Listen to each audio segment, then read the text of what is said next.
വിശുദ്ധ rose of ലിമ അമേരിക്കയിൽ നിന്നും വിശുദ്ധിയായി പ്രഖ്യാപിക്കപ്പെട്ട ആദ്യ വ്യക്തിയും ലാറ്റിൻ അമേരിക്കയുടെ മധ്യസ്ഥയുമാണ്.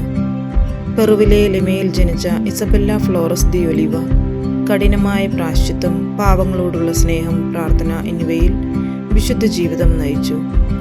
31 വയസ്സിൽ അന്തരിച്ച റോസ് തയ്യൽ ജോലികൾ ചെയ്തും പൂക്കൾ വളർത്തിയും കുടുംബത്തെ സഹായിക്കുകയും പാവങ്ങളെ പരിചരിക്കുകയും ചെയ്തു.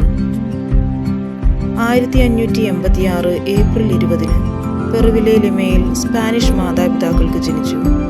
സുന്ദരിയായിരുന്നതിനാൽ മാതാപിതാക്കൾ അവളെ റോസ് എന്ന് വിളിച്ചു. ചെറുപ്പം മുതലേ ഈശോയോടുള്ള ഭക്തിയും പ്രാർത്ഥനയിലുള്ള ആസക്തിയും അവൾക്കുണ്ടായിരുന്നു. കന്യകാവൃത്തം എടുത്ത അവൾ ലൗകിക സുഖങ്ങളെ വെടിഞ്ഞ് കഠിനമായ പ്രായശ്ചിത്തങ്ങൾ അനുഷ്ഠിച്ചു.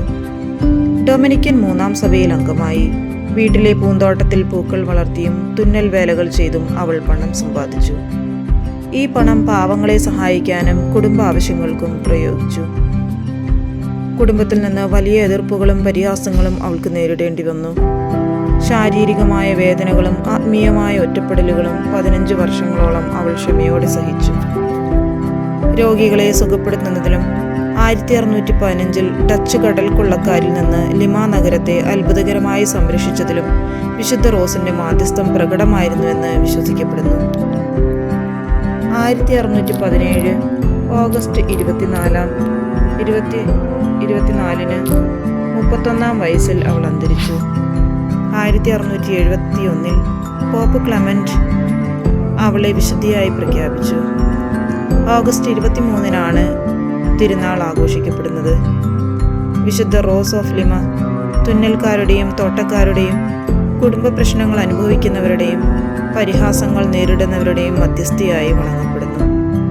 നമുക്കും വിശുദ്ധ ലിമയോടൊപ്പം ഈശോയോട് പ്രാർത്ഥിക്കാം.